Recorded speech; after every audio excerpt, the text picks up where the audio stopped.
जब आंदोलन शुरू हुआ तो समाज ने विश्वास पाने के लिए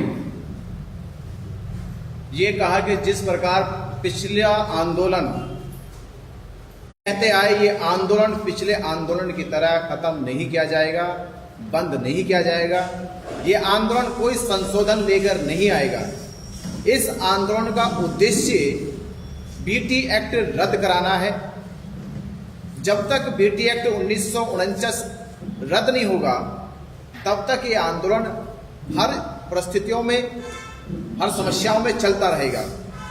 समाज को ये विश्वास दिलाया गया और इसी विश्वास को बनाए रखने के लिए समाज ने जिस तरह से इस आंदोलन को सपोर्ट किया, सहयोग दिया, उन्होंने हर एक तरह से सहयोग करके इस आंदोलन की ताकत को मजबूत किया हर रोज।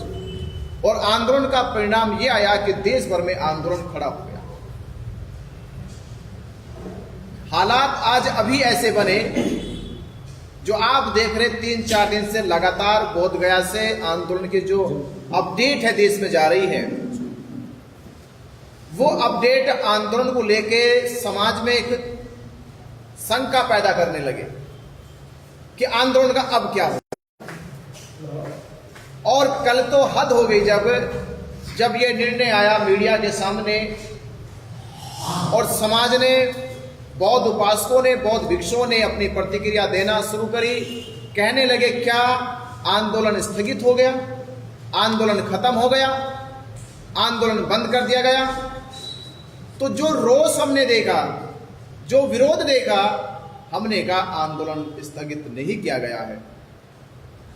यह निर्णय किसने लिया, किन परिस्थितियों में निर्णय लिया गया, हमें यह मालूम भी नहीं है। प्रशासन केवल यह कह रहा था कि भारत और पाकिस्तान का युद्ध हो रहा है। ऐसी विषम परिस्थितियों में सभी ऑर्गेनाइजेशन ने देश के साथ खड़े होने का वादा किया।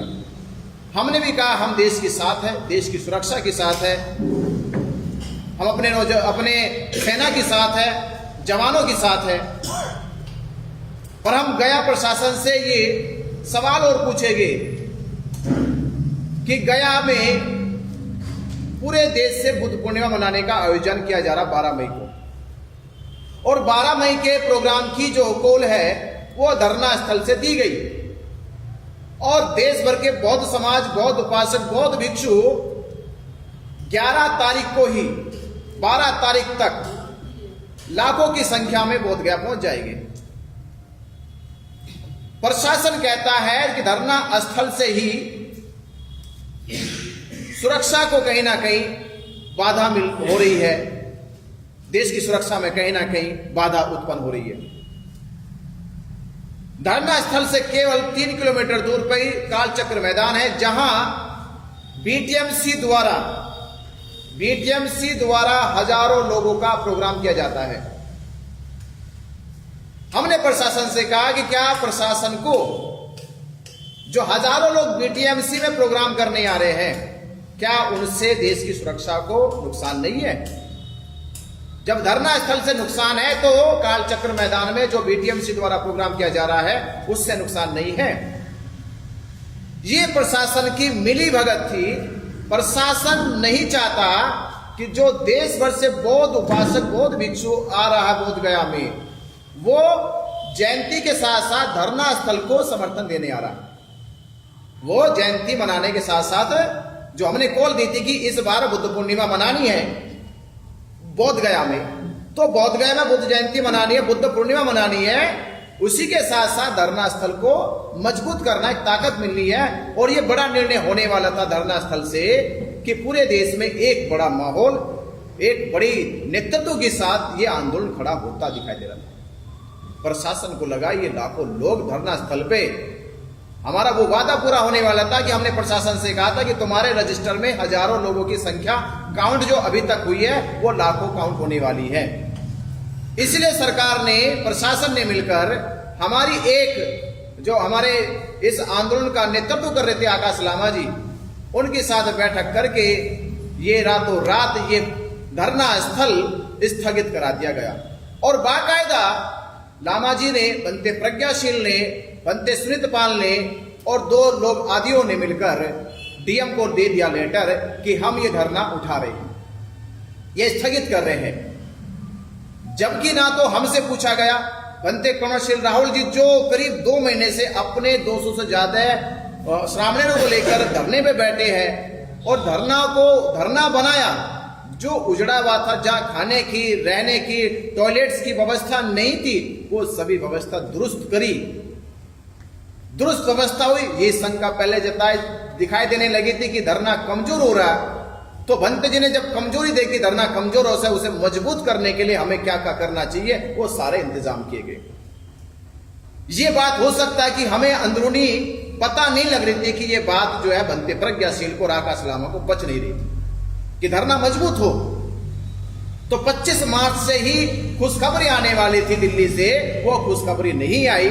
फिर दूसरी खुशखबरी अब ये आ गई देश के सामने, बौद्धों के सामने, कि रातों रात प्रशासन के साथ मिलकर आकाश लामा और प्रज्ञाशील बनते ने धरना को स्थगित और हटाने का फैसला ले लिया। हम इस फैसले के पक्ष में नहीं है।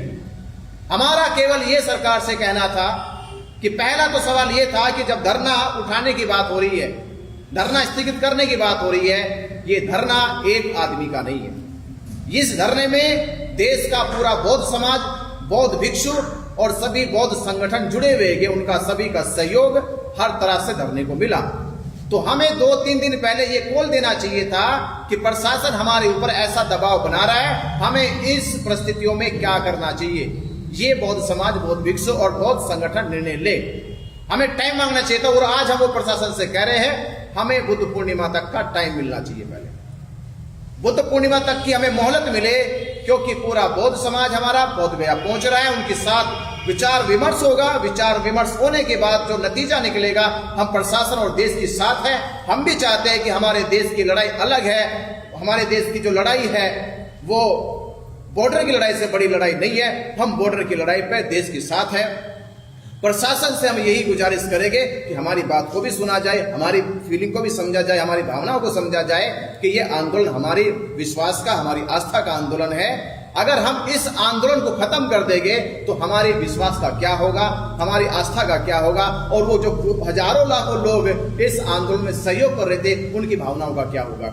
तो प्रशासन से यही कहेंगे, पहला सवाल ये कि इस आंदोलन को स्थगित करने से पहले इसका एक विकल्प निकाला जाता कि आंदोलन को कम करके स्थायी तौर पे कम संख्या में कैसा चलाया जाए। और दूसरा, सरकार से हमारा ये कहना है कि 12 तारीख को लाखों लोग बोध गया पहुंच रहे हैं, हम उनकी व्यवस्था कैसे करें। धरना स्थल पे आप हमें प्रोग्राम करने नहीं दे रहे, फोर्स वहां आप लगा रहे हो, तो ये हजारों लाखों लोग आएंगे, उनके खाने की, उनके रुकने की व्यवस्था कैसी होगी, ये भी सुनिश्चित करे गया प्रशासन। और तीसरा विचार हमारा ये है कि जो रातों रात किया गया, ये देश से पूछा नहीं गया, देश के लोगों से नहीं पूछा गया।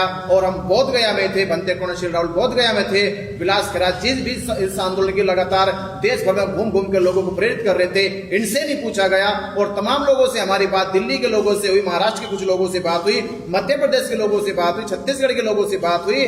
आप सबको भी जो सुनाई दे रहा होगा, उन सबको भी पता होगा क्या स्थगित करने में आप लोगों से पूछा गया। तो जवाब आएगा नहीं पूछा गया, तो ये रातों रात आंदोलन उठाने का और स्थगित करने का फैसला क्यों लिया गया। तो हम इस फैसले के पक्ष में नहीं है। ये बात होती, सामूहिक होती सरकार के साथ बैठ के, तो शायद हम भी और आप भी इस पर सहमति बनाते। तो मीडिया बंधुओं से हम ये कहेंगे, ये आंदोलन अभी खत्म नहीं हो रहा, स्थगित नहीं हो रहा, जब तक हम ठोस बात सरकार के साथ ना कर लें। जी, आपको लामा जी ने पूछा नहीं, क्यों पूछा नहीं, क्या कारण है, ठोस कारण क्या है? ठोस कारण यह है कि लामा जी की जो योजना है वो 2 लोगों के बीच की योजना है, वो नहीं चाहते कि तीसरा आदमी हमारी योजना में आए। तो हमने कहा कि ये आपकी योजना हो सकती है 2 लोगों के बीच में, पर हम आपकी योजना में नहीं, हम आंदोलन की योजना में हैं। और आंदोलन जो है वो महाबोधि महाविहार का है। इस आंदोलन का सबका सहभागी है, पूरे देश के साथ हमें, और देश के आंदोलन को हम इस तरह से 2 लोगों के बीच में बिकने नहीं देंगे। आपके पास में जो धम्मदान आया है वो आपने लामा जी तक के पहुंचाया नहीं है, बहुत सारा लाखों रुपए धम्मदान आया, ऐसा उनका कहना है। देखिए, लामा जी को पास 2.5 करोड़ रुपए पहुंचा है, तो लामा उसका बताइए थोड़ा कि धम्मदान आपने कहा। लामा जी के पास 2.5 करोड़ रुपए आया। हमारे पास जो दान आया, उस दान की व्यवस्था हमने 12 तारीख के प्रोग्राम के लिए तैयारी कर रखी है। जो लोग 12 तारीख को बोध गया पहुंच रहे, हम उनके लिए खाने के रुकने की व्यवस्था में जुटे पड़े आदमी। और मीडिया बंधुओं ने देखा कि हमने किस तरह से तैयारी को आरंभ कर दिया था अपने धरना स्थल पर। हमने टेंट कंडौल लगाने की शुरुआत कर दी थी, सामान गिर चुका था कि वो जिम्मेदारी हम ले गए। हमारी कॉल पर देश के बौद्ध समाज आ रहे हैं, बौद्ध समाजों की रुकने की, ठहरने की, खाने की व्यवस्था करनी है। पर हमें क्या पता था कि रातों रात फैसला कुछ और करके आ गए। और उन्होंने फिर प्रशासन से मिलकर हमारे पेंडोल को, हमारे सामान को, हमारे जितना भी टेंट का सामान होता है, खाने का जो सामान होता है, वो वहां से उठवा दिया गया। पर हम ये नहीं करें कि वहां से उठ गया तो व्यवस्था नहीं करेंगे, हम फिर भी व्यवस्था देंगे। हम आने वाले सभी अपने धम्म उपासकों को खाने की व्यवस्था देंगे। इससे बेचिंत रहिए। हम उनकी व्यवस्था के लिए जो धमदान आप लोगों ने हमें दिया, उस धमदान का प्रयोग, उसका उपयोग हम आप लोगों की व्यवस्था में करेंगे। भंते जी, एक सवाल ये भी खड़ा कर रहे हैं कि बगैर विचार विमर्श किए कमेटी से या जो लोग वहां पर बैठे हुए हैं, भंते विनयाचार्य जी ने 12 लाख लोगों का आह्वान कर दिया, जिसके बाद से गया प्रशासन या बोध गया प्रशासन में हड़कंप मच गया कि 12 लाख लोग आ जाएंगे तो कैसे व्यवस्था होगी। इसलिए भी जो है आंदोलन को खत्म करने का प्रयास प्रशासन के द्वारा किया गया। ये आपके बारे में कहा जा रहा है। मैंने तो लाखों लाख कहा है। लामा जी का वीडियो तो 2-3 बार ऐसा करोड़ों करोड़ों का। ये किससे विचार विमर्श हुआ? करोड़ों करोड़ों कहां से आएंगे? जब लाख लाख ने ऐसे तो करोड़ों करोड़ों कहां से आएंगे?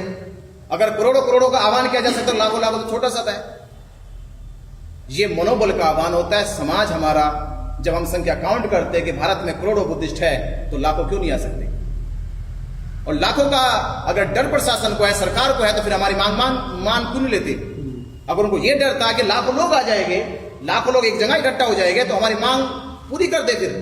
हड़कंप की बात नहीं, ये ताकत की बात थी। प्रशासन या देश के लोगों को पता चलता कि बौद्ध कमजोर नहीं है, अल्पसंख्यक नहीं है, वो बहुसंख्यक है, हजारों के साथ लाखों भी आ सकते हैं। हमने इस मनोबल के साथ, इस ताकत के साथ ये आह्वान किया। आप ये कह रहे हैं कि आंदोलन खत्म नहीं होगा, स्थगित नहीं होगा, लेकिन अगर प्रशासन कार्रवाई करता है, टेंट उखाड़ता है, तो आप लोगों का क्या एक्शन होगा, क्या प्लान है? देखिए, प्रशासन बिना ठोस बात के किए हमसे बगैर ये टेंट नहीं उखाड़ेगा। जब तक कोई बात ना हो जाए, प्रशासन से बात चल रही है, प्रशासन ने कहा भी हमें कि हम ठोस बात कर रहे हैं, जैसी बात हो जाती तभी उस पर कोई एक्शन लिया जाएगा। और हमने कहा बिना हमारी बातचीत के कोई आगे प्रशासन इसमें कार्रवाई ना करे भी। ये तो पूरा देश आ रहा, इस पर आपको जिम्मेदार ठहराया जाएगा। हम डीएम से मिलने वाले थे आज। डीएम से मिलने वाले थे, क्या मिलने वाले हैं? हाँ, उसकी तैयारी। अब यहाँ से कॉन्फ्रेंस के बाद हम प्रशासन से मिलने जाएंगे। रात SHO आधार कार्ड मांगा था आप सभी लोगों के, मतलब उसको इतना भी नहीं पता कि धर्म ग्रुप बने हैं। पिछले 2-3 महीने से लगातार आंदोलन का साथी हैं वो लोग। उसके बावजूद मुझे लगता है कि SHO का रवैया कुछ कह रहा है, इशारा कर रहा है कुछ। इसका जवाब मैं दे दूं? जी दीजिए। देखिए, हम धर्म गुरु किसके हैं? बौद्धों के हैं। हम नेतृत्व किसका करते हैं? बौद्ध धर्म का करते हैं। इस आंदोलन में भले ही ये महाबोधि महाविहार की मुक्ति का आंदोलन था, लेकिन धर्म गुरुओं की गरिमा को गिराने का काम नहीं किया। जब नेतृत्व करता ही भिक्षुओं का सम्मान नहीं करेंगे, तो पुलिस प्रशासन क्यों करेगा? एक छोटी सी कॉल पर भिक्षुओं को लेकर के थाने में बैठ जाना, एक छोटी सी कॉल पर भिक्षुओं को अधिकारियों के सामने बिठा देना, यह गलत था। हमने पहले भी कहा था, किसी भी ज्ञापन को देने के लिए भिक्षुओं को मत लेके जाओ। ज्ञापन देने का काम इस धरने की जो समिति बने, उसमें उपासक लोग हो, उपासिकाएं हो, वो जाए और ज्ञापन लेके जाए। पुलिस प्रशासन से डायलॉग करने का काम उपासक करे, भिक्षु दिशा निर्देशन करे, भिक्षु धरने की व्यवस्था को धर्म के अनुसार करे। लेकिन मैं बता देना चाहता हूं, अब से पहले जो नेतृत्व करता है, उनको किसी की सलाह की आवश्यकता नहीं थी। तो पुलिस भी जानती है कि यहां भिक्षुओं की कोई गरिमा नहीं है, तो उनका व्यवहार वैसा ही हो जाता है। लेकिन हम, पुलिस ने हमारे साथ कैसा व्यवहार किया, कैसा करती है, इस पर हमें कोई अफसोस नहीं। क्योंकि जब हम आंदोलन करते हैं, लड़ाई करते हैं, तब हम अपने साथ होने वाले व्यवहार की फिक्र नहीं करते हैं, हमें फिक्र आंदोलन की है। जी, क्या आपको लगता है प्रशासन और लामा जी का मिली साठगांठ है? देखिए, मैं ये नहीं कहता कि साठगांठ है, लेकिन प्रशासन से गुपचुप बात करना, आंदोलनकर्ताओं को विश्वास में लिए बगैर, मैं अकेला आंदोलनकर्ता नहीं हूं, मैं उस आंदोलन का एक हिस्सा हूँ, विनाचार्य जी उसके एक हिस्से हैं, और वहाँ बैठे हुए सैकड़ों लोग उसके हिस्से हैं।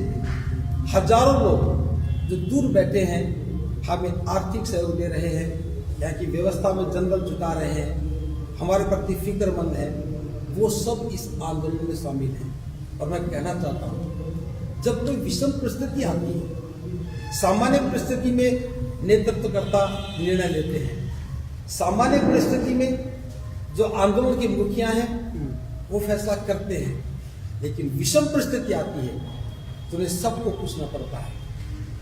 आकाश लामा जी ने, बनते प्रज्ञा सिंह जी ने यहाँ समाज की और आंदोलनकर्ताओं की उपेक्षा की है, और उसका परिणाम है कि प्रशासन हावी हो गया, आंदोलन कमजोर हो गया। सर 3 दिन पहले आप क्यों अलग हो गए, ये सवाल खड़ा कर रहे हैं वो लोग कि बनते राहुल जी क्यों चले गए, और कह रहे हैं कि बर्तन तक ले गए, वो प्लेट चम्मच ये सारी चीजें ले गए, चीवर के नाम पे पैसे ले गए। सुनिए मेरी बात सुनिए। पहली बात तो आप कोई भी बता दो कि मैं आंदोलन से अलग हुआ, मैं आज भी आंदोलन से अलग नहीं हुआ। मेरी एक अलग परिस्थिति थी, जो धरने को सफल बनाने के लिए बुद्ध पूर्णिमा के अवसर पर हजारों लोगों की व्यवस्था को संभालने के लिए, चूंकि आंदोलन का स्वरूप भिक्षुओं के हाथ में था, भिक्षु नेतृत्वकर्ता कहे जाते रहे हैं, तो मेरा प्रयास था कि भिक्षुओं की संख्या ज्यादा होनी चाहिए। मैं बार बार भिक्षुओं का आह्वान कर रहा था, उस आह्वान पर सैकड़ों भिक्षु आए, उस आह्वान पर श्रामणेर आए, सामनेरी आए, उस आह्वान पर उपासक उपासिका आए। बौद्ध धर्म की परंपरा के अनुसार कुछ उपासक उपासिकाओं ने सामनेर बन करके इस आंदोलन में भाग लिया। अब मेरे सामने 200 से ज्यादा चीवरधारी लोग थे। ये जिम्मेदारी तो धरने की थी, धरने की मैनेजमेंट की थी, लेकिन मैं देख रहा था 5 दिन लगातार प्रयास करने के बाद कि वहां का वातावरण मेरे अनुकूल नहीं था। वो माइक लेकर के अनाप शनाप बोल रहे थे, नाम लिए बगैर गलत भाषा बोल रहे थे। तो मैंने सोचा कि आज बिना नाम लिए बोल रहे हैं, कल नाम लेके बोलेंगे और लोग मानेंगे कि मैं धरने को खराब कर रहा हूँ, विघटन कर रहा हूँ। तो इस बात से मैं चिंतित होकर के धरने को कोई आंच ना आए, धरने पर किसी बात का प्रभाव ना पड़े, मैंने बिना किसी को बताए जो 200 सामनेरी भिक्षु थे उनकी मैंने बाहर अलग से व्यवस्था कर दी, ताकि उनका भी मनोबल ना गिरे और धरने का भी कोई मनोबल ना गिरे। मैंने किसी को नहीं कहा कि मैंने धरना छोड़ा है, मैं किसी भी योजना में बाधा नहीं बनना चाहता था। मेरी वजह से कोई बाधा न बढ़े, ये फैसला मेरा उसलिए था। मैंने कभी नहीं कहा कि मैंने धरने को छोड़ा है, मैंने कभी नहीं कहा कि मैं धरने से अलग हूँ। मैं आज भी धरने के साथ हूँ, जब भी मैं धरने के साथ। लेकिन बंदे पाल ने आपके ऊपर में चीवर घोटाले का भी आरोप लगाया है, उसके बारे में बताइए, क्या चीवर घोटाला क्या है? देखिए, चीवर पहनने वाला क्या चीवर का घोटाला करेगा? ये धरने की मैनेजमेंट का फैसला था कि आने वाले भिक्षुओं को हम चीवर दान करेंगे, सामनेरों को चीवर देंगे। उसके तहत उन्होंने एक व्यवस्था की, चीवर मंगवाए। मेरे पास 180 नए लोग आए, उन्होंने 180 चीवर दिए, उन्होंने पहले वो सारे आज भी चीवर में हैं। जो चीवर दिए थे वो चीवर लोग पहले बैठे हैं, उसमें क्या घोटाला हो गया? दूसरी बात, जो और भिक्षु वहां रह गए जिनको नए चीवर देने थे वो नहीं दिए, उनके हाथ में है। छोटे आरोप छोटी मानसिकता के लोग लगाते हैं। फिर भी अगर लगता है कि वे 180 चीवर मैं लेके गया हूं, 12 तारीख की शाम को हम उनको लौटा देंगे। तो चीवर तो भिक्षु के लिए होते हैं, चीवर धरने पर शोभा के लिए नहीं होते। भिक्षुओं को दान दिया है, भिक्षु ने पहने हैं, सामनेरों ने पहने हैं, सामनेरियों ने पहने हैं, ये कोई आरोप थोड़ी ना है। और रही बात ये, जब बर्तनों की बात कर रहे हैं, बहुत छोटी ओछी हरकत है। जब ये धरना शुरू हुआ, मैंने आगरा से बिछाने के लिए कारपेट, हरे रंग की मेज, सफेद चदरें, सफेद पर्दे और 20 कुर्सियां आगरा से खरीद करके भिजवाई थी इस आंदोलन में, क्योंकि बैठने में दिक्कतें आ रही थी। मैं पहले दिन जाके बैठा था जब हम बिछाने के लिए कोई व्यवस्था नहीं थी। 3 दिन तक पॉलीथीन की पन्नी पर बैठे थे, तो मैंने वहां से जाते ही ये सारी व्यवस्था की। मैं धरने के लिए बहुत व्यवस्था में लगा हुआ था। मैं धरने पे देख रहा था 2 महीने से कागज की प्लेट पर खाना खा रहे थे और खाते खाते खाने का स्वाद भी बिगड़ गया था। मैं चाहता था कि भिक्षुओं का सम्मान बढ़े, लोग भिक्षुओं की गरिमा को समझे। इसलिए मैंने खुद जाकर के बाजार से स्टील की प्लेट, स्टील के कप, स्टील की चम्मच, चाय के कप लेकर के आया और न केवल भिक्षुओं को बल्कि सारे उपासकों को 3 दिन तक खाना खिलाया। चूंकि वो सारे भिक्षु सामने मैं बाहर लेके गया, उनको खाना किस में खिलाता, तो मैंने वो सारी क्रॉकरी का इस्तेमाल उनको खाना खिलाने में किया। ना तो वो दान दी गई थी, ना धरने की थी, ना धरने की व्यवस्था में किसी ने पैसा दिया। और फिर भी इनको लगता है कि धरने में आवश्यकता है, तो बुद्ध पूर्णिमा के बाद हम उनको लौटा भी देंगे। वो व्यवस्था के लिए था, मेरे लिए नहीं था। मैं बहुत गैर नहीं रहता हूँ, और बर्तन लेके कौन कहाँ जाएगा। ये धरने का हिस्सा है, मैंने उन सब की व्यवस्था के लिए खरीदा है। तो ये सब छोटे आरोप हैं। बड़े गुनाह को छुपाने के लिए छोटी छोटी बातें की जाती हैं। पंडित जी, गुटबाजी चल रही है, ऐसे में गुटबाजी में जो हमारा जो प्रश्न है महाबोधि महाविहार मुक्ति का, क्या ये हल हो जाएगा? देखिए, मैं बता रहा हूँ, ये राजकरों की राजनीति आपकी सक्सेस हो बात जाएगी। तो सही है। मैं कहता हूँ हम किसी गुट में नहीं है। मैं पहला व्यक्ति हूँ, मैंने आकाश लामा जी का, बनते प्रज्ञा सिंह जी का नेतृत्व स्वीकार किया और मैंने कहा भी था आपके नेतृत्व पर हमें कोई आपत्ति नहीं है। बनते प्रज्ञा सिंह के नेतृत्व पर कोई आपत्ति नहीं है। हम अपनी भूमिका में हैं, हम इस आंदोलन को कामयाब करना चाहते हैं। हम किसी भी गुटबाजी का शिकार नहीं होंगे और गुटबाजी होने भी नहीं देंगे। लेकिन सवाल ये रहा, जैसे जैसे मजबूती के साथ हमने काम किया, इन्होंने खुद अपना गुट बना करके हमसे हर बात को छुपाने की कोशिश की जाती है। आप देख रहे हो पिछले 1.5 महीने से मैंने कोई भी प्रेस कॉन्फ्रेंस नहीं, मैंने कोई प्रश्न नहीं पूछा। क्यों? क्योंकि मेरा मकसद आंदोलन को मंजिल तक पहुंचाने में काम करना था। और आज भी मैं कह रहा हूं, हम किसी पर कोई अविश्वास नहीं करते। मैंने आज तक किसी पर आरोप नहीं लगाया। आरोप अब जो लग रहा है, हम सबके बोध गया में होने के बावजूद भी एक इतना बड़ा निर्णय लिया गया कि धरने को स्थगित किया जाता है, हमें क्यों नहीं बताया गया? हम पूरी ताकत के साथ यहां बैठे हैं, इसके पीछे क्या रहस्य है, हमसे क्यों छुपाया गया? बिहार के लोकल लोग जो दिन रात यहां सेवा करने आते हैं, दिन रात यहां काम करते हैं, उनको विश्वास में क्यों नहीं लिया गया? अगर प्रशासन का कोई बड़ा दबाव था तो आकाश लामा जी को, बनते प्रज्ञा सिंह जी को वहां से बात करने के बाद आकर के धरना स्थल पर अगर पब्लिक में ना सही तो 150 लोगों के बीच में चर्चा करनी चाहिए थी कि हमारे सामने एक ऐसी परिस्थिति आ गई है, फैसला आपको करना, बताओ हम क्या करें। और एक मिनट, मैं कहना चाहता हूं, जो संघ का फैसला होता हम उस संघ के फैसले के साथ। ये फैसला संघ का नहीं हुआ, संगठन का फैसला नहीं हुआ, ये व्यक्ति का फैसला है। और एक बात मैं और बता दूं जो आपके साथ नहीं पूछूंगा, ऑल इंडिया बुद्धिस्ट फोरम का जिक्र करते हैं, ऑल बुद्धिस्ट ऑर्गेनाइजेशन का जिक्र करते हैं। आज तक लामा जी ये नहीं बता पाए। मैं मेंबरशिप की बात कभी नहीं करता। हम बिल्कुल भी जब भी कहा था कि हम मेंबरशिप की बात, लेकिन आंदोलन को चलाने के लिए, धरने के लिए एक समिति का होना जरूरी होता है। जो बनी है वो सिर्फ आपको बताने के लिए, उसका कोई पेपर वर्क नहीं है, कोई डॉक्यूमेंट नहीं। फैसला लेकर के प्रेस कॉन्फ्रेंस कर देना, ये समाज के साथ भिक्षु संघ के साथ और आंदोलन के साथ एक विश्वासघात है। इसलिए आपको लगता है कि हमारा गुट है।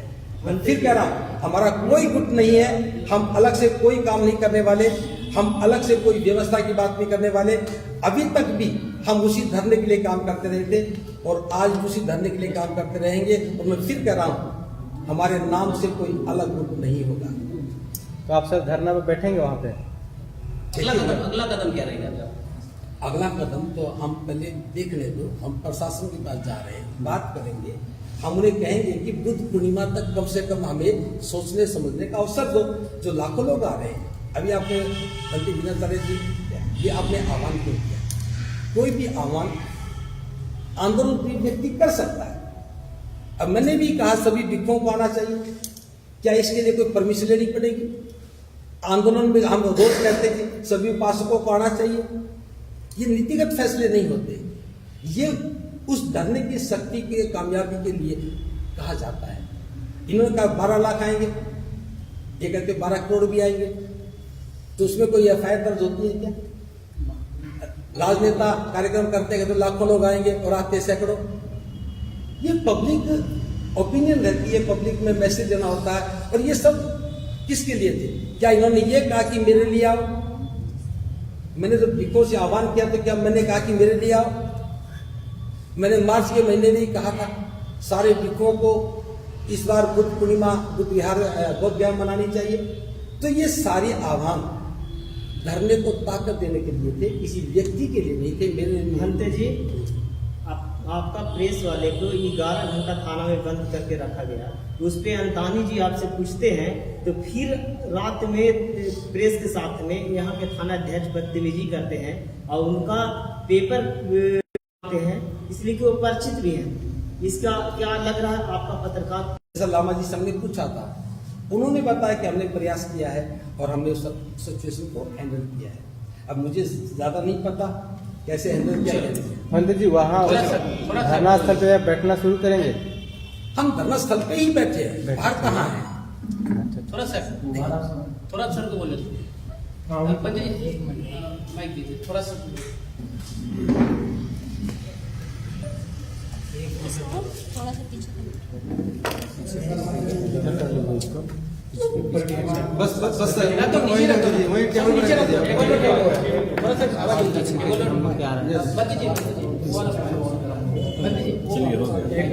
ये लगाए ये लगा थोड़ा सा मैं से नीचे।